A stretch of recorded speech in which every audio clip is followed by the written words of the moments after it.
Welcome to the Art of Costume Podcast. I'm Elizabeth Joy Glass. And I'm Spencer Williams. Happy Sunday, Elizabeth. Happy Sunday. The holy day, as one would say. Yes. It is the day of rest. Yeah. The day we almost just lay on our couches. Yeah. Sit on our couches and watch our favorite holy show, The Righteous Gemstones, the most holy show out on the television waves. Absolutely. What could be holier than HBO Max's The Righteous Gemstones? Obviously. Let's get into it. I love this show so much. It's hilarious. I feel like I heard so much about it leading up to season 3 when I interviewed our guest for the first time. Mm-hmm. I had to binge the first couple seasons in like a couple days, and I deeply fell in love with the show. Suddenly it was all I was talking about, and now here we are. Of course, anytime I start something, it's right before it ends. Yeah. Because now the show has ended. We have seen, well, I've seen the series finale. Yes. I gave Elizabeth the Cliff Notes. He did. I'm still working through it. There's a lot to watch right now. Yeah. I'm still working through it. Let's get into the Righteous Gemstones. Today, of course, we are talking about the 4th and final season. But we're also still giving props to just the entire season as a whole, as we say goodbye one final time. But the series, each season, each designer has just been top-notch, spot on. Huge shout out to costume designer Sarah Trost, who did the first and second episode. She's become a good friend of mine, and I really think between these two costume designers, everyone who's worked on the show, it's been seamless from beginning to end. Yeah, there's never been a moment where I was like, oh well, that really fell off in the second season or the fourth season. Like it's been phenomenal every season. The music, the cast, the cameos, the costumes, the production design. Perfect. Yeah, right. Perfect. On. So with that, let's kick into a summary. In the 4th and final season, the Gemstone children continue to lead the church amidst their turbulent personal lives. Jesse struggles to leave a lasting legacy and keep control of his rebelling sons, while Judy must care for a depressed BJ after he is injured in a pole dancing accident. Having entered into a romantic relationship with Keefe, Kelvin gains prominence after creating PRISM, an LGBT-friendly ministry, also running for Christ's top following man, which is which is a good storyline. However, things spiral completely out of control for the Gemstone offspring when a lonely Eli enters into a relationship with Lori Milsap, a close friend of Amy Lee Gemstone. And that is season 4 of The Righteous Gemstones. This is one of those shows where I don't know how they come to the table and write some of these storylines. No.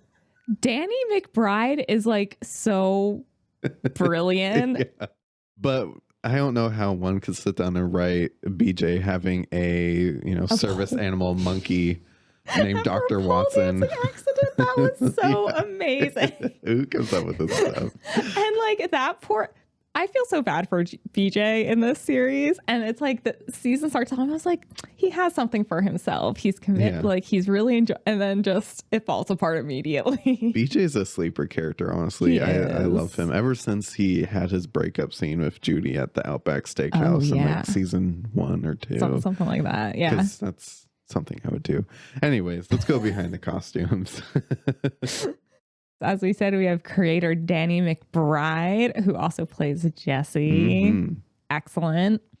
And we have costume designer Christina Flannery, who has done seasons 3 and 4 of The Righteous Gemstones. You will know her work from Cam, Them That Follow. And she has some upcoming work on Christy Martin biopic with Sydney Sweeney. Yeah, it looks cool, by the way. It does look cool.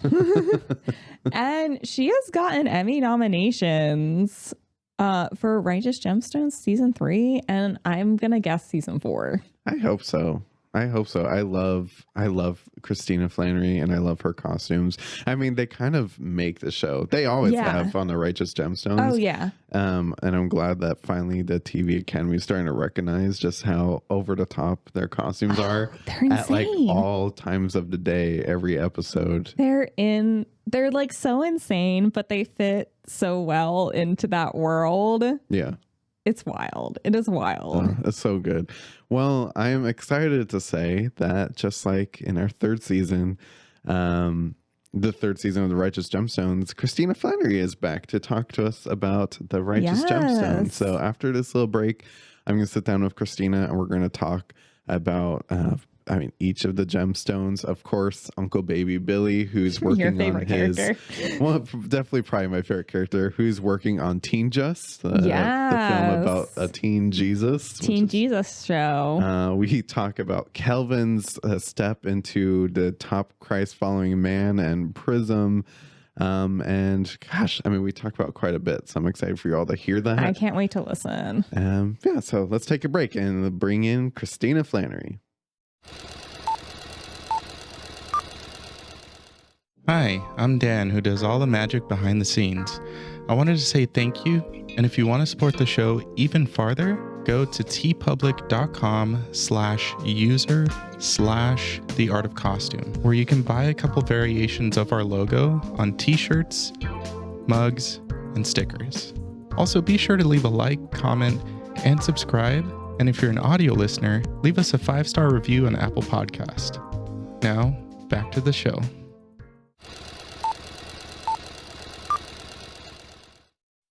I am beyond excited to welcome back to the podcast one of my good friends, someone who I just so deeply admire, costume designer Christina Flannery. Hey, Christina. Hi. It's so good to see you again.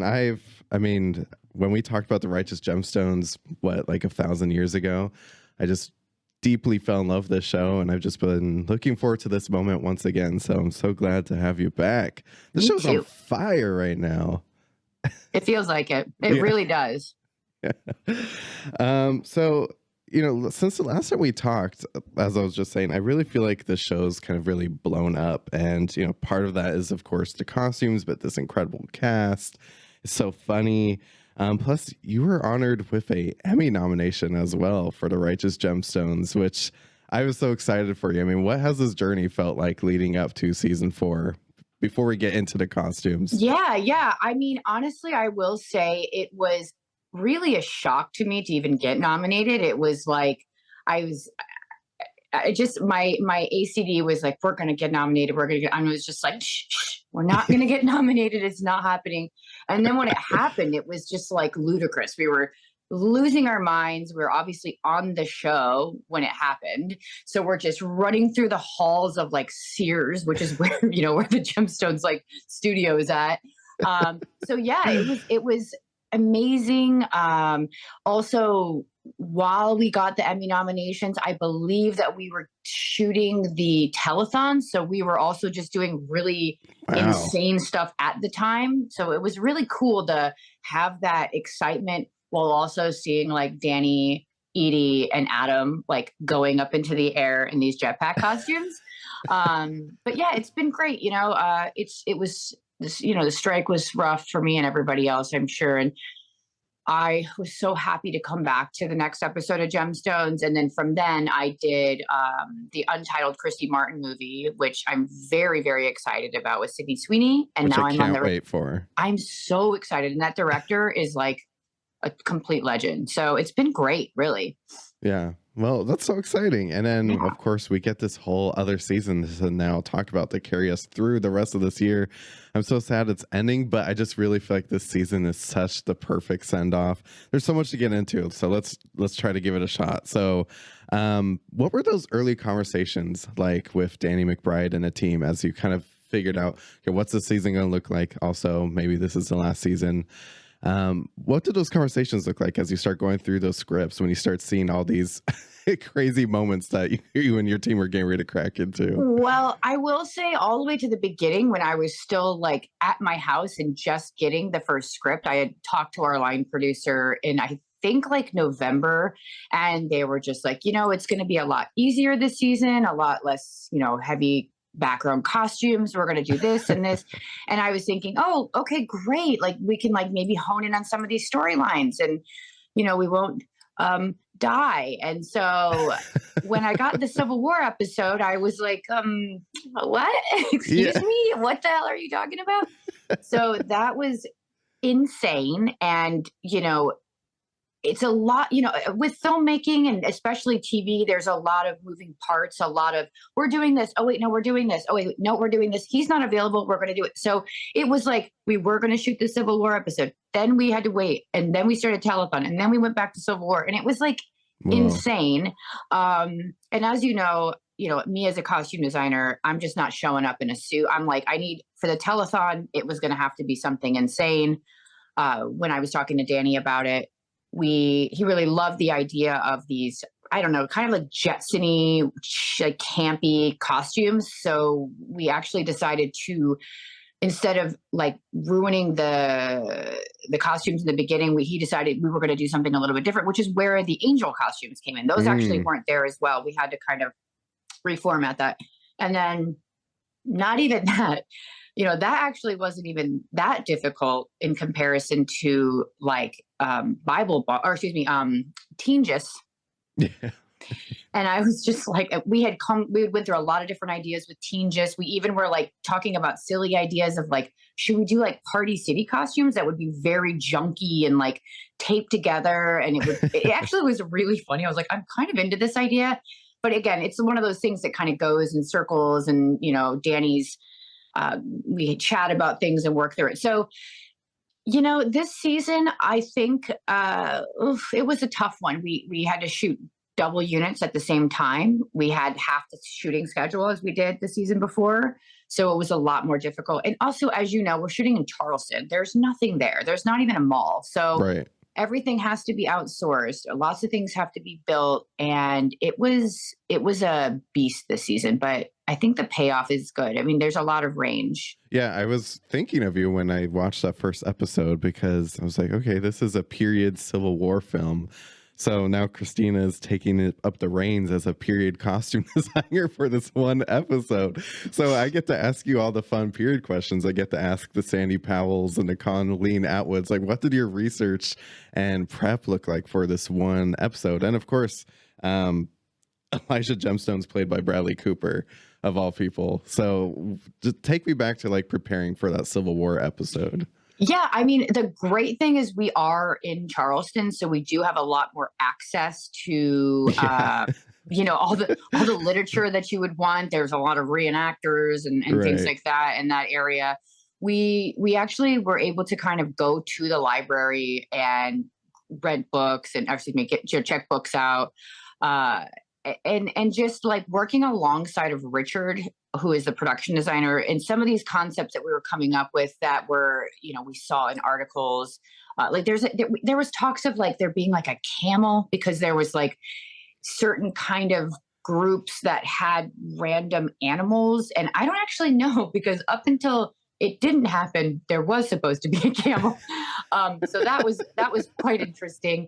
I actually have done period before. I did a movie probably 5 or 6 years ago that was from like the 1950s. I also did this movie called K through 12 with Melanie Martinez, which was like 1800s to 1950s. So period is something I'm very passionate about. I just love period. I owned a vintage stores kind of coming into being a costume designer. But yeah, that was interesting. Also, we did not know who the casting was going to be. At times we were like, is it going to be Danny? Because that would be hilarious. And then I think like, Judy was like, or Edie was like, well, maybe I could be in there. And it was pretty funny, like kind of figuring it out, because with Gemstones, there's a lot of like mystery. We don't always know what's going on until it happens. And then it was just like one day, okay, Christina, you're getting on a plane and you're going to go fit Bradley Cooper in New York. And I was like, oh, okay, here we go. And we have to build the stuff because we need multiples. So we're packing that in. I'm trying to do pre-fits on his doubles to see if like it'll work and what it'll look like, because I don't want to waste his time. He's a superstar. And yeah, I think that it really panned out well. I also am so adamant, because when I was coming up as a designer, I started shopping, but also was an aged dyer. And I love filth and grime and storytelling through that. So I really wanted to have that on the Civil War episode. I feel like a lot of the times when you watch these movies, there's not enough grime and filth that would really show, especially, these guys are ragtag. They're grabbing things from other bodies and things like that. So I did a lot of research. I really loved the aging on like All Quiet on the Western Front. I thought that it was incredible. So, you know, it was a lot of work, but I feel like it was an absolute Civil War film and it like was epic as hell. And I felt really fortunate. It was like one of my first times, like Danny like was really excited and came in and we were like, oops, watching the Celine Dion performance. And he's like, hey, do you want to come watch the episode? We are finished with it, but it was so early days. And I felt like so fortunate that I don't know. It's just like Danny's amazing. You know, everybody knows that. I have I just love that man. So it was really a really beautiful experience for me to kind of go and do that with them all together this season. I love that.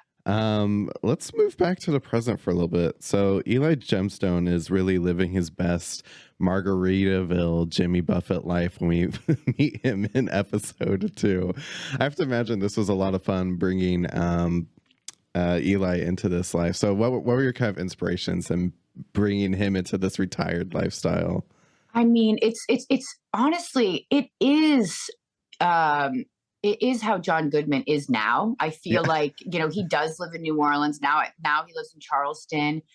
We started incorporating it in season 3 to slowly like transition him into this position of extreme casual lifestyle. So, you know, Jimmy Buffett, things like that. Margaritaville is exactly a great reference. Key West. But really it was like, I don't know. I felt again, like season 3, that he was super happy because he wasn't having to be miserable in suits in like 100-degree weather. Yeah, of course. So it was fun. I mean, you know, the episode that's coming up, oh my God, tonight,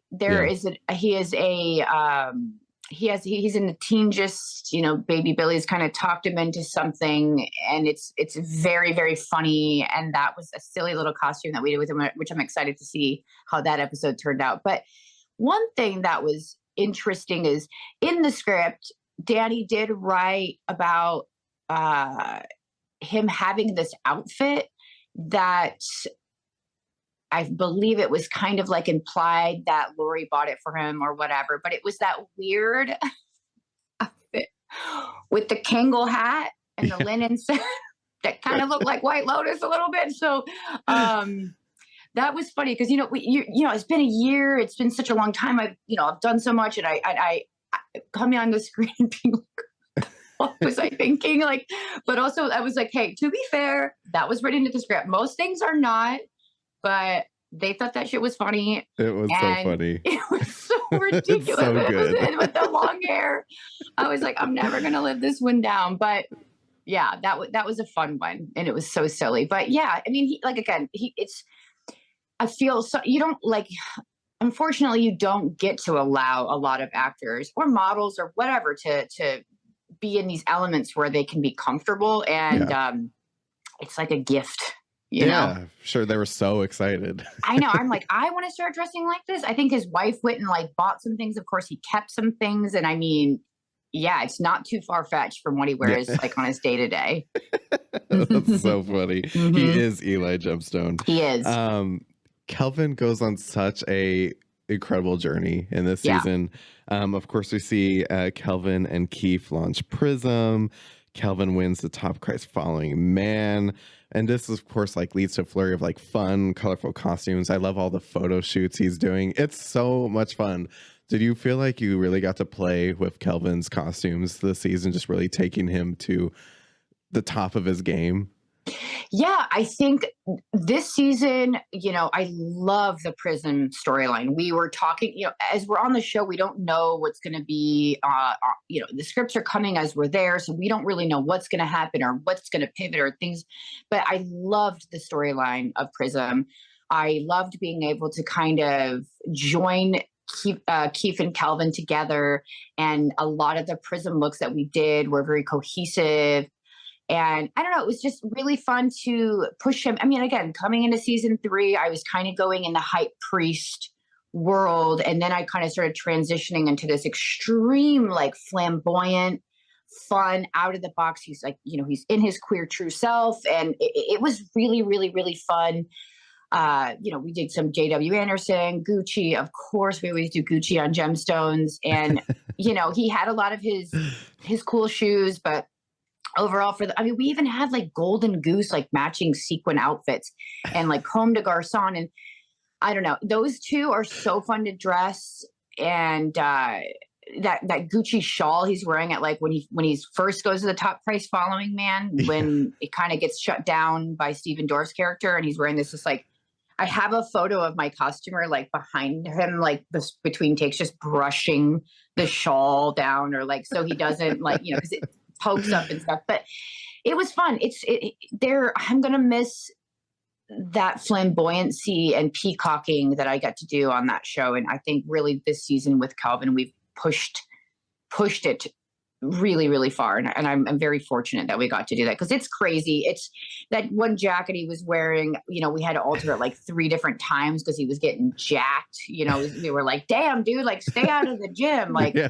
But it was so epic on camera, and PRISM has all those insane lights and all those people that we were kind of trying to do that like blood rave, cool, like 90s club kid stuff that we were doing, and the lighting and it was beautifully shot. And yeah, God, I'm gonna miss that. I miss those. I already miss those sequins now. I'm just like, oh. I mean, it's R.I.P. It's such a fun storyline, but it's also, I kind of cried a little bit watching the last episode I watched last night. I was like, damn it, this is like really good. I hate when the show makes me cry because it really gets you. So when I heard Megan Mullally was joining the show, I was over the moon. Love her. Lori is such a great character. And she's, of course, singer, but she's a singer, being friends with Amy Lee. And I was getting like a touch of maybe like a little Bonnie Raitt, some Tanya Tucker, maybe some Reba. There's a lot of fun country influences happening with this character. Am I right? Absolutely. Yeah. And what was it like working with this character? Well, I mean, Megan Mullally is an icon. So, just being able to be in the presence of greatness was so fun. I mean, her husband was in a lot of the fittings and it was around, and they're just, oh man, incredible people, highly intelligent, really aware of what's going on. Something about the two of you just makes sense too. I don't know, like you and Megan Mullally, that feels right. Love her. We are very similar personalities. Very funny, but also like crass, and I don't know. I love her so much. But yeah, I mean, a lot of the influence. She wasn't. She hasn't spent a lot of time in that kind of humidity. Yeah. So you try to warn people and be like, oh, you don't really know what's gonna happen here. So, and then they get in, and it's hot as hell, and you kind of have to make some pivots depending on how the weather's gonna be. Like maybe more linen, and we had occasionally a splash of like the Eileen Fisher linen vibes, just because it is extremely hot there, and it's just like borderline suffering sometimes. But like I had a lot of like the 1940s ranch wear suits that I got, but most of those ended up in photos, which we don't see as much, which was so sad. But I got like 3 of those sets that I've been dying to use basically my whole career. Yeah. And there was a lot of like young Loretta Lynn, exactly what we're saying. Any opportunity that I can reference Reba McEntire is, just like the most incredible experience. But yeah, she was really fun to dress. Lots of amazing Western wear stuff. And everything that we do on that show has a touch of fashion. So, we had like designer pieces on her that were like vintage, but kind of the way we did the placement of it, threw like a really cool vintage Western jacket on it, kind of brought it together, but still gave it some flair, which was fun. Yeah, I honestly think it's like she was always been on the show. When I watch it back, I'm like, it does feel that way. She always been here. She flows, and she just like molds into them perfectly. Yeah, it's a very natural character. It just made sense the second I saw her. I was like, well, yeah, of course. Yeah. I always loved the interlude episodes, and this one really got me. I think it was just a time, it was like 2002, 2003, maybe. Seeing Kelvin in the Jimmy Neutron shirt almost put me in the ground. But the final nail in the coffin was the Spider-Man shirt with the webbing, because I had both of these shirts. Oh shit, I love that. And I was like, no, like this is me. So I missed that Spider-Man web shirt. It was way too tight, but I remember being like, I could fly with this thing. Yeah. So was like working with these young actors and finding these, like, I mean, you can't find a Jimmy Neutron shirt like that these days. So I was that challenge, like, I mean, yeah, it's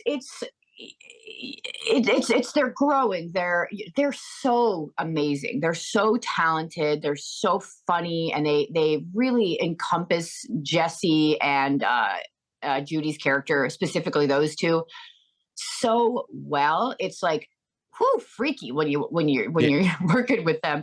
I feel, you know, we got to have a little bit more fun with Judy's character because she's a little bit older now, and like, you know, we got to bring in like 555 Soul and like random stuff that was kind of trendy and cool, and then also kind of bring in a little bit more of like Christina Aguilera and things that was a little bit more, I don't know, just take her out of being that kid character and bratty and kind of bring her to a more elevated character. So that was fun. Young Kelvin's character, you know, he is so damn funny. And especially when you watch it back on, like, it's so hard because I don't get to spend a lot of time on set. And when I get to go back and watch it, like we were talking about, I see the episodes with everybody else minus the first and second episode.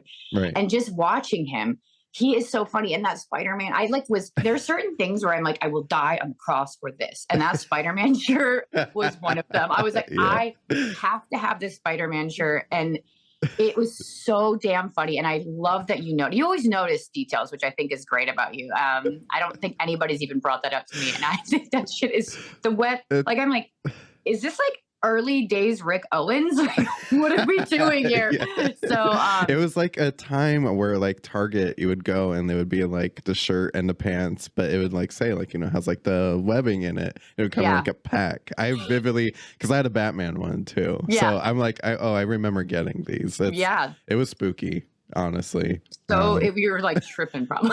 Yeah, I was like, whoa, other people had these. Yeah, love that episode. Okay, we have to talk about baby Billy.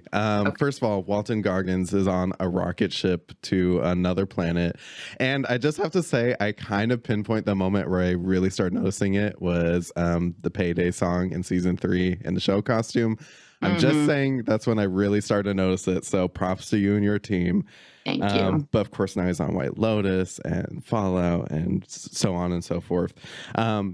This is probably my favorite Baby Billy arc. We've seen him go from like talk show host to singer, and now he's like a Hollywood piece of shit, and I love that.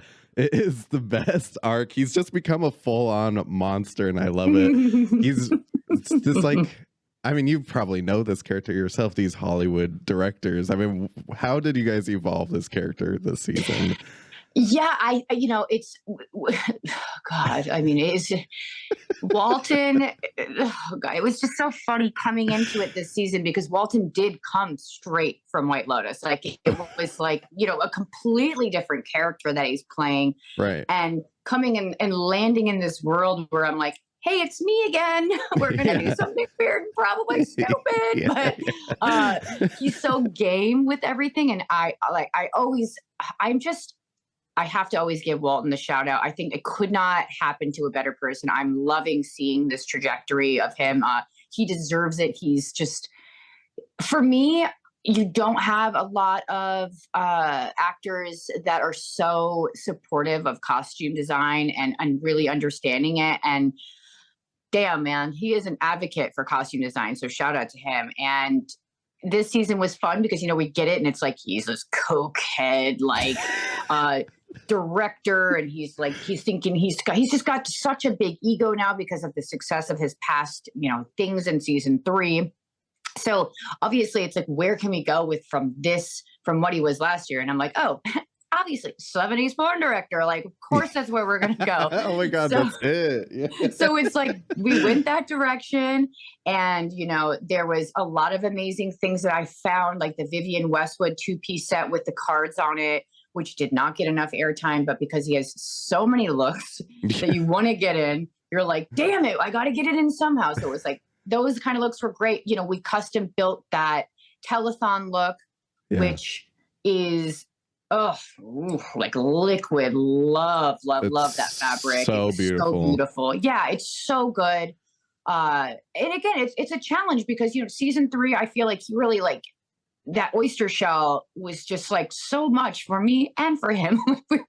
we went somewhere with that. So it was like, where do I go from here? It's like, what opportunities do I have? And, you know, we did that telethon look. I think it was incredible. I think overall his wardrobe this season is so fun, so over the top. But then we're also now bringing in the Teenjus element where, you know, he is becoming Teenjus, which is just oh my god, that weird. episode comes out today, and like I'm gonna skip The Last of Us just so I can see this Teenjus moment. Like I'm so stoked. You are not ready for this episode. I mean, that teen demon thing was just like a monster of a thing. It just kind of came out of nowhere, and it was like, oh, I found this amazing, like already built costume from like Spain or whatever with stilts, and I was like, whoa, this could be cool, like a really easy kind of cool costume that already comes ready. And I pitched it to Watson, who is also named after the monkey on the show.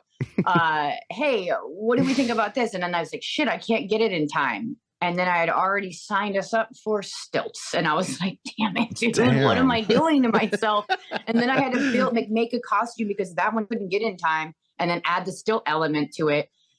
And that was crazy. But again, another thing that, you know, as us designers, we put so much into something, and then you get like this of it. And you're just like, you can't even really tell he's on stilts. Damn it. But yeah, this episode of Teenjus is going to be great. I've been looking forward to this. It's going to be sad for the show to be over. I feel like the whole world really needs a Baby Billy spinoff. And I'm like, oh man, fingers crossed. Like, you know, me and my girlfriend were talking about it. Like, oh, I was like, maybe in 20 years they'll do like they do with everything and be like, oh, we're going to do a spinoff. And then we're like, well, he'll actually be of age maybe to actually play himself. So, yeah, his costumes if you are ever insane. need me to like start a petition, I will happily take the like technical aspect of that. But before we move on to Teenjus, because I do want to talk about that a little bit more, I just got also like give props to you and your team, because I feel like when you have a character like Baby Billy and you already take him up to this level of like Liberace, you know, like they're at they are so big and crazy, and then you have to still evolve them even further into say 70s porn director. I mean, just like, how do you do that? You know, that's just seems like such a crazy aspect to bring this character to their, you know, top Pokemon form, so to say, and still find something else. It's like, you know, I think that, you know, being an Aries with ADHD really does help me kind of come up with really bizarre things like off the cuff. Like, it's like, I don't know where this shit comes up. Maybe it's like I always say, you know, Lee Bowery, Mardi Gras. Like, you know, I spent so much time in New Orleans. I'm so influenced. I went there this year, and I just get to walk around and be in this environment where everybody is just larger than life. So I'm very fortunate. I was also Mennonite when I was a kid. So my mom made my dresses, and I wore bonnets, and the costumes and all that weird shit was, you know, part of my upbringing. So clothes have always been something, and always over the top, you know, as long as I can remember, it's been my thing. So, you know, it is hard. It is a challenge. Like, fuck, man, what am I going to do? It's stressful. Like, how could I like go bigger and bolder and different and pivot? Or honestly, come down is actually harder for me. Like, you know, I'm going up, and then Danny's like, oh, you know, like for BJ, like the pull. I mean, could you imagine what I was really going for the pull? Like, I wasn't going for those pulls. I literally thought of that this morning in the shower. No, anytime you see something that's kind of going this way, it's Danny being like, okay, we don't need to go this far, you know. And I'm like, well, I had a whole like JoJo Siwa thing going on, and damn it. But yeah, I think the bigger challenge for me is to bring it on down a little bit. So, oh my God, that's so funny. That's so true, though. Oh my gosh. Okay, so let's pivot. talk about Teenjus. You were getting into it a little bit, but this is a biblical period film that's taking place in the middle of the Righteous Gemstones. You've already done a Civil War film at this point. I mean, how many types of genres can you fit into one season of TV? What was Teenjus a whole different challenge? Like, have you ever done biblical before? No. I didn't think so. No, it's just it was so like, it is. I really don't know if I'll ever come up against another beast like this show where it was just like, I feel like it's, and I have never even seen a show that's like this, where it's like one day. And again, cause we're shooting double units, we're sometimes shooting like telethon with Civil War, or like, it's never just one thing. Like it's always two at the same time. And Teenjus, yeah, we wanted to bring this element of the biblical era in there, but then also, as you'll see in tonight's episode, we wanted to bring biblical era, but like, what does that look like if it was colorful? So like, we had two versions of the biblical era. And then there's always other things that are going, like, maybe there's some pharaohs in there, and there's belly dancers, and you're like, okay, like it's crazy. It's again, it goes back to the ADHD and being an Aries, that I'm just very much like, ooh, what's next? This challenge. No, I don't sleep much, but I mean, I have a hell of a good time, and I think my crew, they love it. We're always on our feet. And we're also like, you cannot do this kind of stuff without having a crew that is like pissing ourselves laughing almost every day, like just bouncing ideas off of each other. We had like the Blood Rave song playing in the office when Steven Dorff came in, and we were like, oh no, this was a mistake. We didn't mean to show like Blade in here. Like we just have those stupid things like that happen. Yeah, I'm going to miss it. I'm going to miss my team, and I'm going to miss being in with that crew. And I, anytime I can work with Danny, it's always going to be a good time. Right. Yeah, well, hopefully this isn't the last collaboration, because I think we all need that, honestly. So, Christina, I just sharing, our past interview, and people reaching out to me all the time about the costume, saying how much they love it.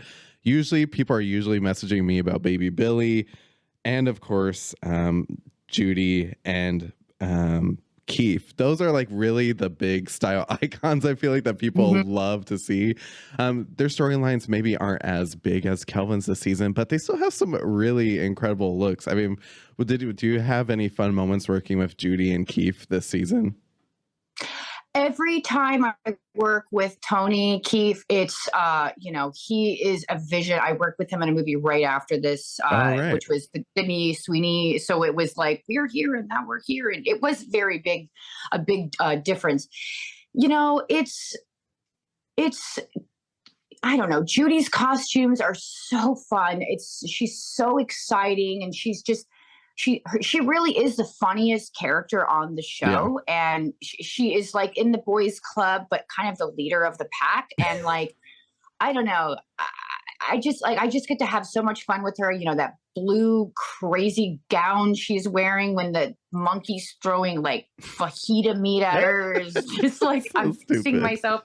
But yeah, I mean, it's, again, with her, it's Gucci, it's flash, it's pretty princess, it's what every girl wishes they could, it's like little girls, some, not all, but not me, but like they're like, oh, what am I gonna at my wedding, and blah blah blah. And I feel like Judy's like, well, what am I gonna get from like, Gucci runway, or I don't know. She's really fun to dress, and Tony is always down, always game, and part of me has an inner goth, so dressing him has always been really like a nod to like that just really cool gothic, I don't know, it's just so, it's like, again, it goes back to like dark 90s club, like, Berghain and all that dark shit that it's very effortless for him and his character. It is.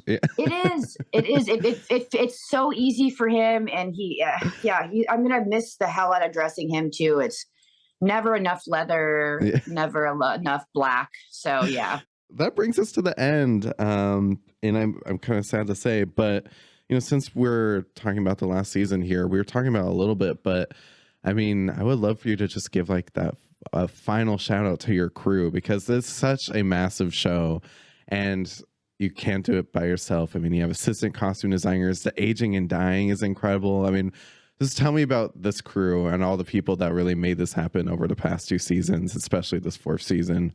Yeah, I mean, I'm a big advocate of you are absolutely nothing without your crew. And I wish I could, take them with me every single place I went. It's Moon specifically. She is the person that builds everything with me and never tells me no. And she's just a phenomenal joy. She was Ann Roth's, seamstress, cutter, fitter, head of workroom. Like, I don't even know how I got the lady who did Ma Rainey's Black Bottom to come make an oyster shell costume with me. Like, it's like incredible. And my ACD is the funniest, smartest, most ridiculous person. And I handpicked her for this job. And she really was just exactly what I needed, both seasons. And I just love being around her. I also had a new supervisor this season who is on my show now. Ooh. Which, I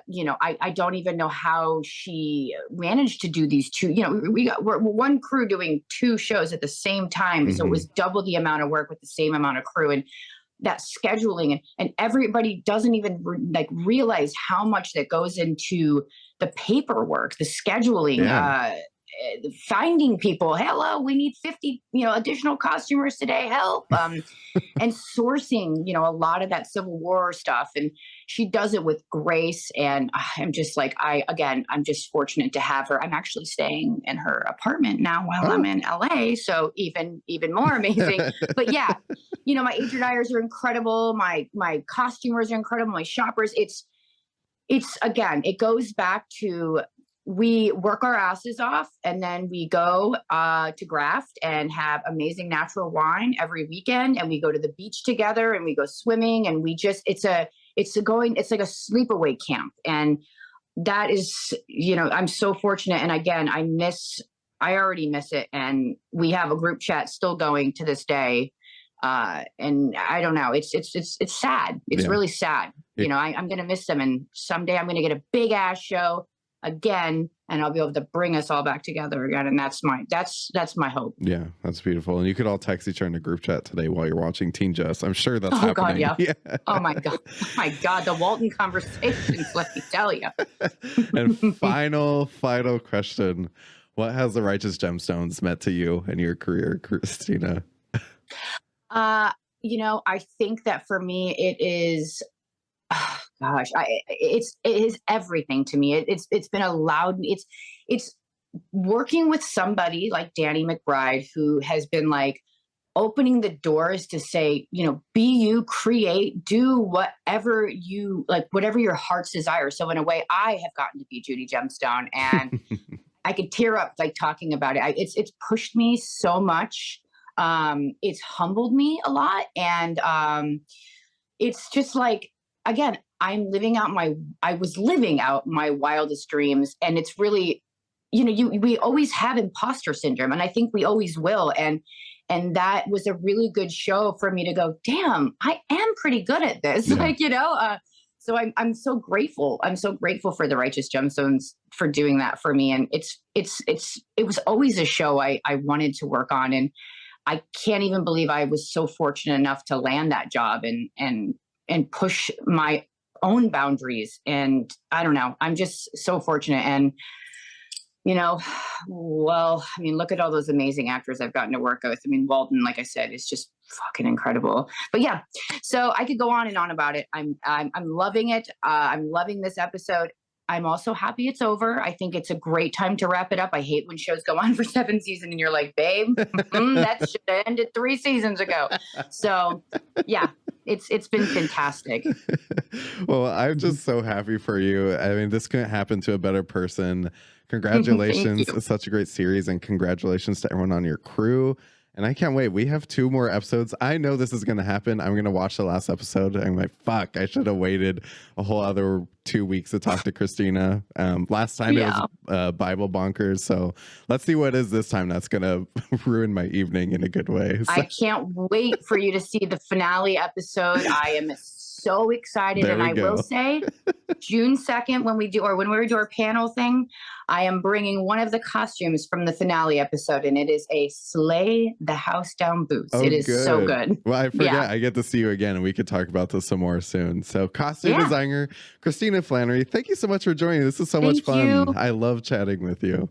Thank you. And I will hopefully see you very soon. Yeah. Thank you.